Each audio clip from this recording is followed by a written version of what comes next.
Are you shocked to hear the US-Canada border to Alaska just slammed shut overnight? Welcome back to Universal Insight. Please subscribe to my channel and press the bell icon for more updates. On a crisp autumn morning, the Sweetgrass Coots border crossing, the main artery to Alaska, came to a sudden halt. Steel gates slammed shut, red lights flashed, and confusion erupted.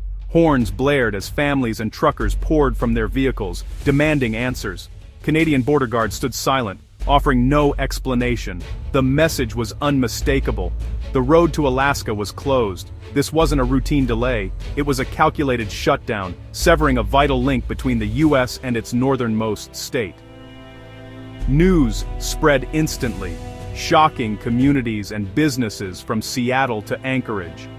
The Alaska Highway, a symbol of US-Canada partnership, was now a front line in an unexpected crisis. For those stranded, the open road had become a dead end.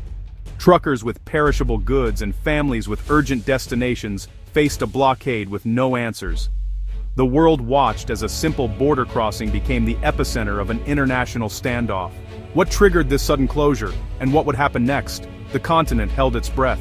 News of the closure reached Mar-a-Lago within hours. Former President Trump, furious, called a press conference. "Trump, this is a disgrace. Canada, our supposed friend, has shut down the road to Alaska, holding our people and truckers hostage." He accused Canada of betrayal and blamed weak American leadership.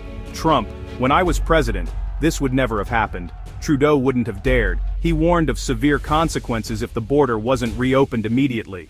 Trump, we'll put tariffs on everything, cars, lumber, maple syrup. They'll come crawling back." His speech was a rallying cry demanding action and threatening economic retaliation. The world watched as tensions escalated, with Trump's words fueling the fire. The message was clear: the US would not tolerate the blockade. The pressure on Canada and the Biden administration intensified. Would threats force the gates open or push both nations further apart? The standoff had become a global spectacle. The stakes had never been higher. Behind the closed gates lay years of simmering tension. Officially, Canada cited urgent national security and environmental concerns, but insiders revealed deeper frustrations, trade disputes, ignored environmental warnings, and a sense of being sidelined by US policy. The blockade was a high-stakes move to force negotiations, leveraging a route critical to the US-Canada wanted fairer trade, stricter environmental protections, and respect for its sovereignty. For decades, Canada felt overshadowed by its powerful neighbor. This closure was a bold assertion. Canada would no longer accept quiet compliance. The border was now a line in the sand, demanding a new relationship on Canadian terms.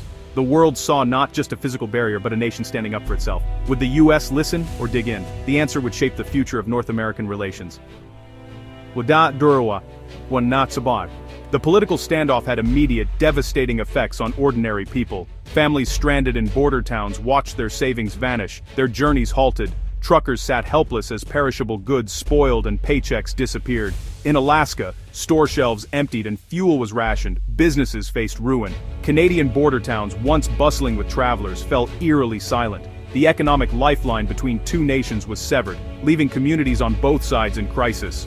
Fear and uncertainty grew with each passing day. The human cost of the blockade was mounting. On the ground, desperation grew.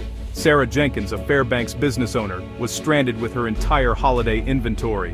"My business depends on this. We're just pawns in a political game." Veteran trucker David McIntyre watched his load of fresh produce rot. "This road is my life. Now, we're treated like enemies." The Miller family, moving to a new military post, was stuck in limbo. "We followed all the rules. How do you explain to a 5-year-old that we can't go home?" Even Canadian locals felt the strain. A motel owner in Coots said, "We tried to help, but now everyone's desperate. We're not equipped for this." Tension, fear, and frustration spread through both sides of the border. The crisis was no longer just a headline. It was a daily struggle for survival. People pleaded for answers, for relief, for a return to normalcy. The blockade had turned neighbors into hostages of geopolitics. Every story echoed the same pleas. This can't go on. The need for resolution was urgent. Lives and livelihoods hung in the balance when the world waited for a breakthrough. Days passed, and the gates stayed shut. Diplomats scrambled, But public rhetoric only hardened. Alaska faced a looming supply crisis. Border towns teetered on economic collapse. Two paths emerged: de-escalation through negotiation, or escalation into a trade war. Would leaders choose compromise or let pride deepen the divide? The trust that defined the US-Canada relationship was eroding. Once a friendly border, the crossing now symbolized division. As one border official said, "Once you close a door like this, it's never easy to open it again." The world could only watch and wait. The next move would decide the fate of two nations.